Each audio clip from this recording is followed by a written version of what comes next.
Comprovar casos de assédio ou de abuso sexual pode se transformar numa corrida contra o tempo, principalmente para crianças e adolescentes. Hoje, na série do Jornal da Record, histórias de mulheres que sofreram abusos quando mal conseguiam falar. Uma delas virou escritora de livros sobre o trauma da infância.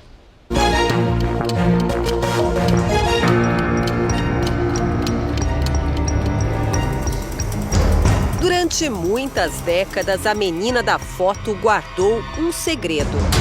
Para mim foi muito difícil fazer uma denúncia, porque na minha época não existiam leis que garantissem meus direitos, nem como criança, nem como mulher. Aos 46 anos, Suzy tomou coragem, mas ao tentar prestar queixa nesta delegacia da mulher, descobriu que o crime prescreveu. O homem que ela acusava não pode mais ser investigado, muito menos ir para o banco dos réus. É muito injusto da lei falar que você precisa se silenciar novamente daquilo que você demorou tantos anos para se encorajar a dizer.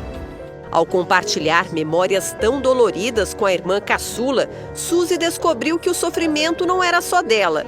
A irmã também havia sofrido abuso sexual pelo mesmo parente. Eu vi que era errado antes de compartilhar com a Suzy. Eu vi que era errado quando eu comecei a ficar adolescente e eu comecei a sentir medo. Além do medo, quando a vítima ainda é uma criança, existe a falta de compreensão da gravidade do assédio. Este psicólogo revela que a cada 10 vítimas de pedofilia, só 3 prestam queixa contra o abusador. É muito difícil, exige um nível de elaboração mental absurdo, né? É muito laborioso para uma criança, para aquela ex-criança, agora já adulta ou mais velho, ou mesmo na fase do acontecimento ali, denunciar. Mas eu procurava não contar para mim mesma, eu procurava silenciar essa história para mim. E foi na minha fase adulta, eu já era casada, já tinha as filhas, quando eu comecei a soltar, né? Por isso que a história da prescrição ela é muito cruel. A prescrição, nesse caso, parece ser um estímulo para aumentar o assédio, porque o parente enviou mensagens recentemente. O máximo que ela conseguiu foi uma medida protetiva para que a pessoa mantenha a distância.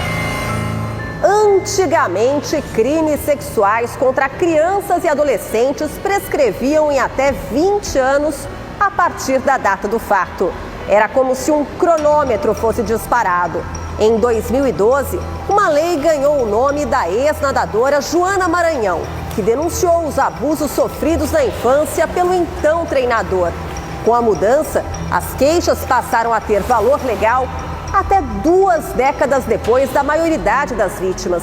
Uma grande conquista, mas a pergunta que muita gente faz é: por que não congelar o tempo? Dar prazo indeterminado para denunciar, investigar e punir.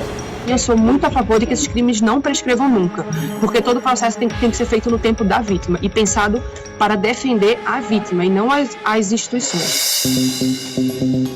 Joana Maranhão é muito mais do que uma campeã de natação. Aos 35 anos, a ex-atleta se tornou um símbolo e uma referência. A lei que leva o nome dela acaba de completar 10 anos. Os crimes eles prescrevem por uma incapacidade da justiça de investigá-los depois de X tempo. Porém, a gente precisa pensar para além disso. Quando os acusados têm mais de 70 anos, os ponteiros dos relógios passam ainda mais rápido. A prescrição do crime cai pela metade.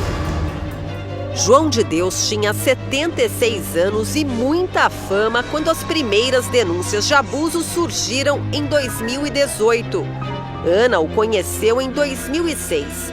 Buscava a cura para o pai com câncer terminal. Ela até que tentou denunciar os abusos nos anos seguintes, mas foi desencorajada. Eu procurei a minha médica, eu relatei para diversas pessoas.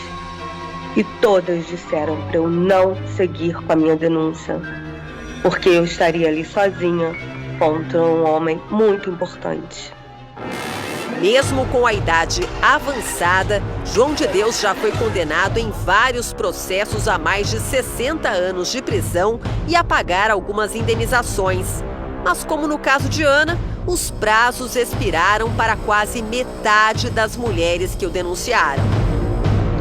Só existem dois tipos de crime que nunca prescrevem no Brasil: o racismo e a ação de grupos armados contra a democracia. Só que não dá para mudar a lei do dia para a noite. Seria preciso alterar a Constituição.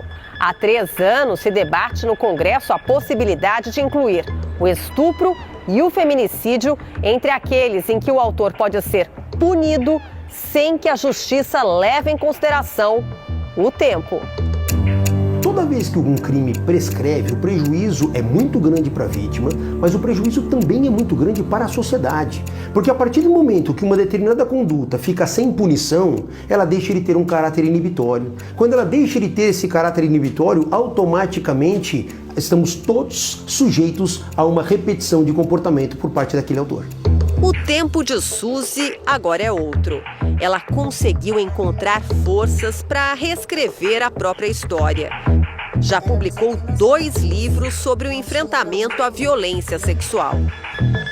Se você tiver o mínimo de sensibilidade de olhar dentro dos meus olhos e conseguir alcançar a minha alma, prescreveu? O podcast JR 15 Minutos de hoje fala dos crimes que deixam de ser punidos apenas porque o tempo passou. Você pode ouvir no r7.com, Play Plus e nos aplicativos de podcast.